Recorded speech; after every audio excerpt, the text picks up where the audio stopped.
Dueling Dialogues is brought to you by our affiliates at IX Web Hosting. Click the banner on the rightleftchronicles.com to get up to 40% off your first year of the best hosting on the planet. Today's episode of Dueling Dialogue is brought to you by Saucy Eva. GMA's marinade is coming soon to a plate near you to gourmetize your meats and proteins. Coming to you from that once-forgotten artery that pulses through the center of the continental United States and into the heart of the Ozarks, Grace Matthews. Looking in from the northern border, our Canadian friend, along with his countrymen feeling the effects of U.S. political issues, Connor Murphy. Welcome to Dueling Dialogues, episode 66. I'm Connor Murphy here with Grace Matthews all the way in Springfield, Missouri. Hi, Grace. How you doing? I'm great. How are you? Good. Beautiful sunny day here. It is here, too, and it's pretty warm. Is it warm there? Yeah, it's great. Fabulous. Yeah, for a change, because we've had some nasty weather. 30, 40-foot waves hitting the West Coast. It was crazy.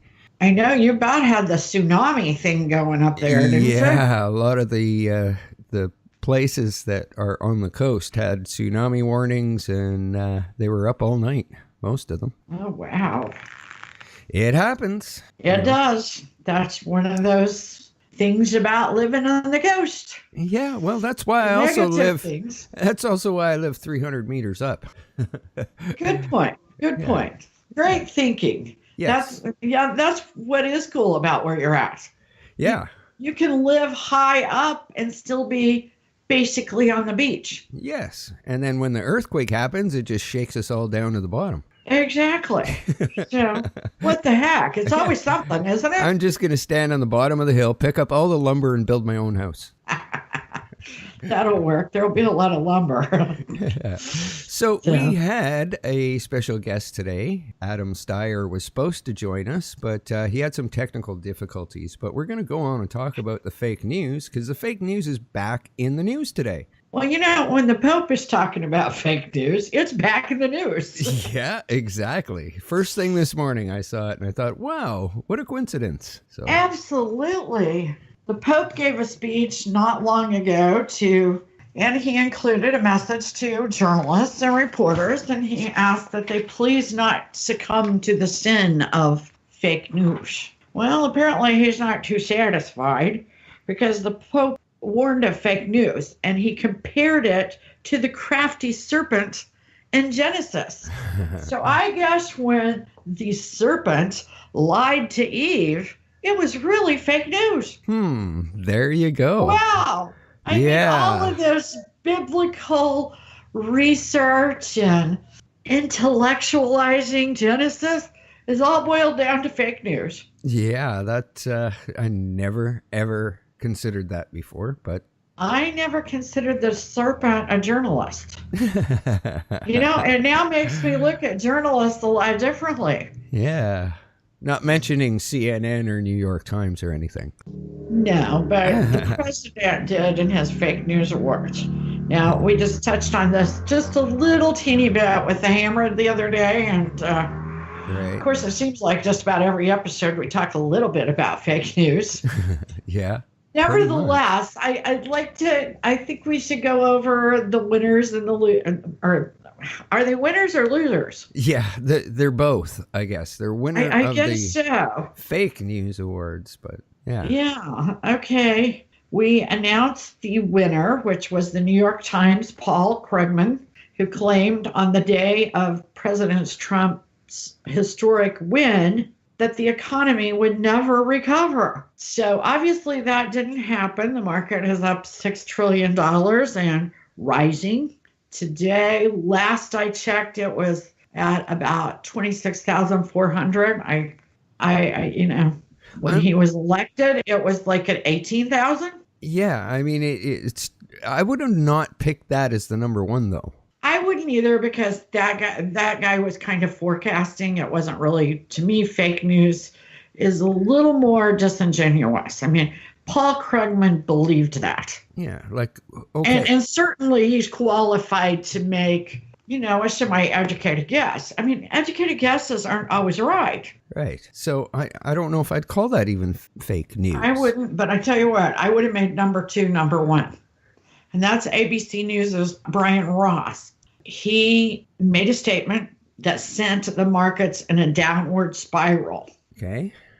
I don't remember this. He spoke about General Flynn was going to make a statement that would really make the Russian collusion thing obvious. Right. That General Flynn was going to make a statement to Mueller, or had made the statement to Mueller, and that Russian collusion was real, and he was going to connect Trump. Sent the markets in a spiral. They quickly resumed. There was really no basis for this. Right. Brian Ross was sent home for about 6 weeks at Christmas time. Oh, poor him. And he got to go back to work, but he is doing research at another facility owned by ABC. Oh. I still wouldn't have picked that. I would have as made that number one. I wouldn't mean, have. it was, you wouldn't have? I would have picked the dossier. When that story broke, whoever broke that story on the dossier, that would have been the number one. Good point. The third one was CNN falsely reported that candidate Donald Trump and his son Donald J. Trump Jr. had access to hacked documents from WikiLeaks, most notably Hillary's emails.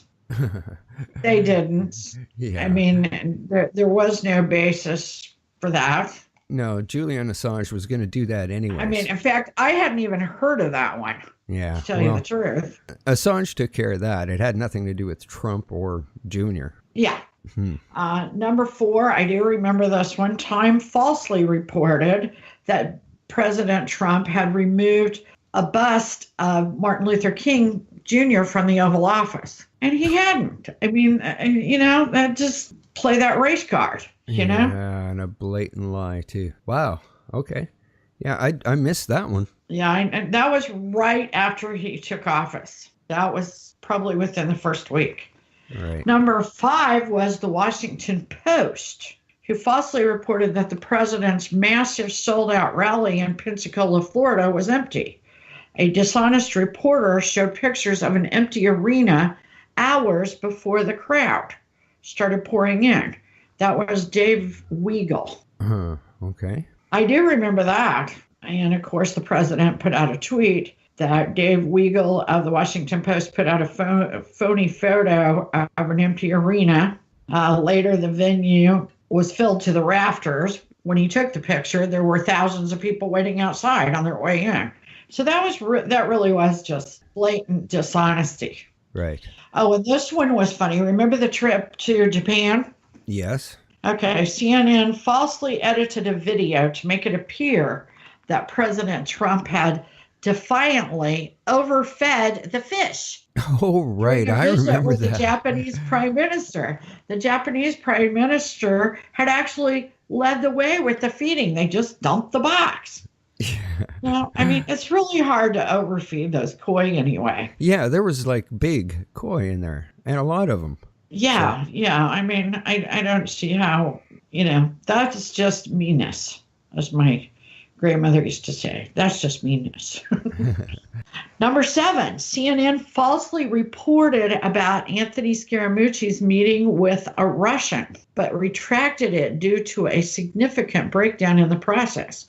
3 employees had to resign over that story. Wow. That was big. I probably would have put that one higher up than number 7. Yeah, I think so. Number 8 had to do with First Lady. Newsweek falsely reported that Polish First Lady Agata Kornheiser-Duda did not shake President Trump's hand. Instead, she went past him and shook the First Lady's hand, and that wasn't true. There's photographs of her shaking his hands. Yeah, I remember that one too.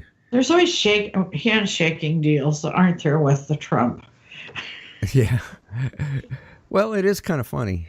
He is kind of weird with the handshake. You had video of that, yeah, early on, didn't you? Yeah. So, CNN falsely reported that the former FBI director, James Comey, would dispute President Trump's claim that he was told he is not under investigation. Okay. I think that's kind of a nothing burger there, personally. Yeah. Fizzle pop. That was, yeah. Number 10, the New York Times falsely claimed on the front page that the Trump administration had hidden a climate report. Says New York Times guilty of a large screw up on climate change story. I'm sure they're saying that was the way it was printed in the Washington Post. Large screw up. Well, I haven't really seen that used in a newspaper before. But the top 10 have gone by and not one mention of the dossier. You're exactly right, but he gave out 11. Okay. And last but not least, Russian collusion. There we go. Collusion is perhaps the greatest hoax perpetuated on the American people because there is no Russian collusion. He really refers to a phony new book, which I would assume is Fire and Fury, but he really doesn't refer to the dossier. And I agree with you. That's interesting. Do you think it was something legal, possibly? That's what I'm wondering. Yeah, because, when you talk fake news, what I think of immediately is the big Russian collusion nothing, and the dossier, the fusion GPS, all of that stuff is what I consider, top fake news. And it is kind of funny because when he was running for office, Trump came out and said something about Obama or the Clintons were wiretapping his place. And that turned out to be true, yet Trump was getting blamed for the fake news there. Yeah, 90% of the time, and probably 99% of the time, even when we believe that he's wrong, he ends up being right. Yeah, which is a scary thought. It really is. And sometimes kind of like the wiretap. We don't wiretap anymore, but that's exactly what it is. It is, yeah. Sometimes it's his phraseology, like the Music Man said. Right. It's the phraseology that confuses people, and some of the news media sort of fixates on his phrasing and verbiage a little too much. Right. In fact, they get their panties in a wrinkle over that. Yeah. More than they should. Now, does he sometimes kind of tie things together that I don't know should be tied together? Because at the bottom of his awards, he says, while the media spent 90% of the time focused on negative coverage or fake news, the president has been getting results. Okay, negative coverage, although it's been very unfair, and he's right. The polls suggest that it is 90% of the coverage he gets on the mainstream media is negative. Now, negative coverage is not the same as fake news. Right. But he does, in his awards, he does kind of twist that, he kind of ties them in a bow together. But as much as it's happened to him, I can't even blame him for that. I really can't. And he's right. He has done a lot. Nevertheless, go right ahead. Well, we do have the media bias fact check website off of duelingdialogue.com. And check your news sources out. It's in a link on the side, the media bias fact check. And then there's Snopes.com. But I mean, even Snopes has been fingered at putting out some fake news too. Well, I don't know if it was fake. Biased. Yeah. Well, I think they're biased. Exactly. And true. I mean, I can see where he's trying to tie them in. And I think you said the word right there, biased. Because as there is one little bit of truth in there, something is expanded to where it's not true. And people are taking that in as total truth. Exactly. And truth and reality have become more and more subjective. Adam really takes this on in his article he wrote for the Right Left Chronicles. He suggests that truth changes. Truth is often perceived by a person or a group. Right. Now, to me, again, fake news is just a little more disingenuous than that. I don't believe oftentimes that these people believe it. They just don't want to hear it. They don't want to hear it. So it's much more complicated sometimes than just false facts. Right. It's kind of like what separates us. Sometimes it's absolute right and wrong. Yeah. That True. separates us religiously. It also is starting to separate us politically. Oh, definitely. Now, I'm seeing bigger it used divides. to be that Christians were very absolute. You know, it's right or wrong, it's black or white, it's yes or no. You know, there was no gray area. And the gray area was found more in Judaism. And, you know, Muslims are certainly, it seemed to me, to be right and wrong. Right. Well, depends on which sect of Or them. rigid. Yeah. You know, I don't know. So, but Christianity is becoming more gray with President Trump. They have given up some of their long held, they haven't necessarily given up the beliefs, but a lot of the topics that were ahead of the ticket for decades, they abandoned for a guy that would just protect their right to practice their religion. Right. Now, as that's happened, the Democrats have become more like the Christians used to be and the conservatives, which is, it's this way, you know, everybody gets amnesty or nobody does. Interesting thought. You know, or we do abortion or we don't do abortion. Where the Christians are going, well, if you must do abortion, don't do late-term abortion. Right. So, you know, and I don't want to digress, but when Adam gives an example of a scene in Star Wars, The Return of the Jedi, where Obi-Wan Kenobi is speaking to Luke Skywalker about truth and about how we cling to truth. And what might be true today might be disproven tomorrow. Right. I know. And that's happened numerous times. Like I said, it is Trump wiretapping, a good example of that. Everybody thought Trump was crazy until weeks or months later, we realized, wait a minute, he was telling the truth. He was telling the truth. And I believe that somebody from the FBI came and spoke to him during the transition. And one day later, they moved the operation to New Jersey. Okay. So I believe he damn well knew.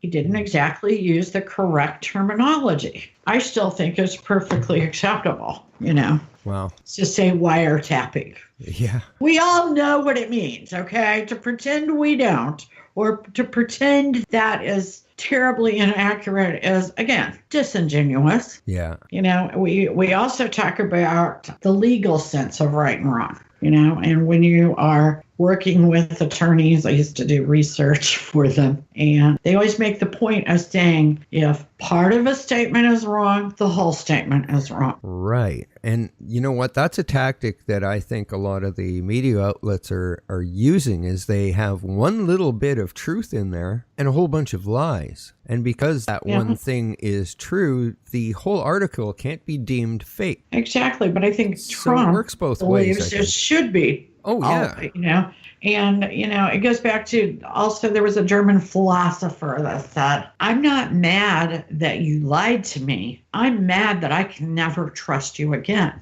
Right. And I think that's the place the American people are getting to with the media. True. And when I was researching this, and of course we believed we were going to have Adam, so I was kind of searching in sort of a different sense. You know what I noticed? I noticed a lot of the mainstream media, especially on the, you know, that Upper East Coast, is trying to pin fake news on smaller operations. And somewhat it is working. Yeah. Yeah. They're saying, well, that's where it came from. You know, this little newspaper in upstate New York, or this blogger, or, you know, people like us are getting blamed. Exactly. And I heard something on TV not too long ago. I heard a correspondent sort of allude to the fact that, you know, it was really bloggers out there that were creating the fake news. But they are really trying to pin it on small operations. Well, and it's somehow working in a way, because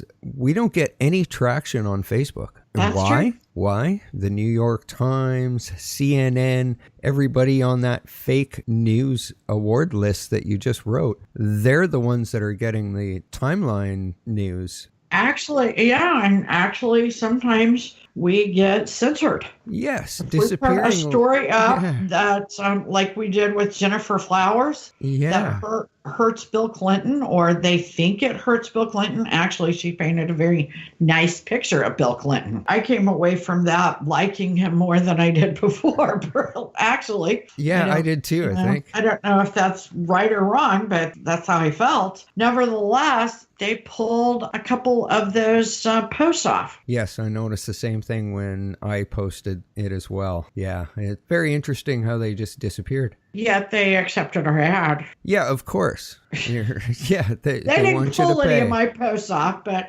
yeah, they'll protect Bill Clinton until it comes to money. Right. And for a couple dollars. Yeah, it's kind of funny how that worked out, didn't it? Yeah, Zuckerberg's starving, so he needs the money. Yeah, for sure. And, Google as well. Absolutely. It's an interesting world we live in. It's scary when it is scary. Big, powerful people can control the news that makes you decide one way or another on a subject. So, yeah, I think there needs to be punishment for fake news. Like legal I really punishment. do too. I really do. You don't want it to interfere with the First Amendment, but the First Amendment and freedom of speech, there has to be a separation. Right. We want a free press, but a free press that lies to us and manipulates the truth, or I'm even going to go a step further and say manipulates reality. I'm going to go a step further and say it's treason. In a way, when it is political. Considering the outcome, considering the ultimate outcome or potential ultimate outcome, I understand where you're coming from with treason. What would have happened in the good old days in England, King Arthur's court, and some guys spreading around fake news about the king? What do you think that king was going to do? He'd have his head. Yeah, he'd have his head on a pole in 2 seconds. And in modern society, there is absolutely no punishment other than slap on a wrist and we'll get you to do research for Tom over in the corner office over there for 3 weeks. That is what the punishment is? Yeah, seriously? It's ridiculous. And then we had another situation yesterday. Bob Costas, which I am not a big fan of his, especially after he did the gun control thing. He went off during the Olympics on gun control, and I thought that was inappropriate. But last summer, he was at a roundtable discussion about football. And he said that he believed football was dangerous. If he had a son, 12 or 13 years old, he would not let him play football. And he believed that the concussion syndrome was a real problem. And he alluded to the fact that it was inhumane. He was set to do one more Super Bowl and one more Olympics. And then he was retiring. The Olympics, he was replaced a couple of weeks ago, and they said that that's the way he wanted it, right. But he was going to do the Super Bowl, and they did not put him on the Super Bowl, went ahead and let him go, because they said you cannot have it both ways. You can't do the pregame to the Super Bowl if you are, in fact, afraid of the sport. Okay. Now, maybe they have a point, maybe they don't, but a guy writes fake news and a guy just says what really science has already proven. Yeah. Football is dangerous. CTE is real. These guys with CTE have actually killed people. Right. They have committed suicide. They have died. They have lived their lives, less than stable. Yeah. And Bob loses his job over saying something truthful. Exactly. So there definitely is no justice when it comes to this. We do need some laws. I mean, maybe that's the liberal in me coming out saying we need some laws to stop this from happening. Maybe some jail sentences if a journalist does put out something that's a lie. You would like to think that even though the news agencies are private entities, that they would handle it themselves. Exactly. That they would have a zero tolerance policy. Yes. Now they're letting people go over mild sexual harassment, and that I don't even think necessarily rises to the level of harassment without their day in court or even a private investigation. Yet They're letting people put out stories that damage the country, damage the presidential office. It goes on and on. Which, to me, that's treason. Well, and it certainly rises to a level that affects more people. Oh, absolutely. Than somebody asked a subordinate out for a drink or dinner. It's way more dangerous. You could start a war, literally, with fake news. Oh, you could. And I'm pretty sure it's happened. Could be, definitely. Don't kill the messenger. Well, maybe some of those messengers aren't very moral, ethical, Oh, absolutely. I couldn't even believe the way Bob Acosta from CNN, the way he just goes after the president. I mean, he race baited him last week in the Oval Office to the point it was embarrassing for me to be watching my TV. I mean, when you're turning red with embarrassment over the way a reporter is acting in the Oval Office and you're 13 hours away in Missouri and you're getting embarrassed, there's a problem. Yeah. We can agree there. Absolutely. And we don't always agree, but life's a journey and we're all in this together. Remember, do not become anyone's victim. # nobody's victim. Thanks for listening. Godspeed, Connor, and Godspeed to all of our friends out there. Godspeed, Grace, and thanks for listening. Dueling Dialogues is brought to you by our affiliates at IX Web Hosting. Click the banner on the rightleftchronicles.com to get up to 40% off your first year of the best hosting on the planet. Today's episode of Dueling Dialogue is brought to you by Saucy Eva. GMA's marinade is coming soon to a plate near you to gourmetize your meats and proteins.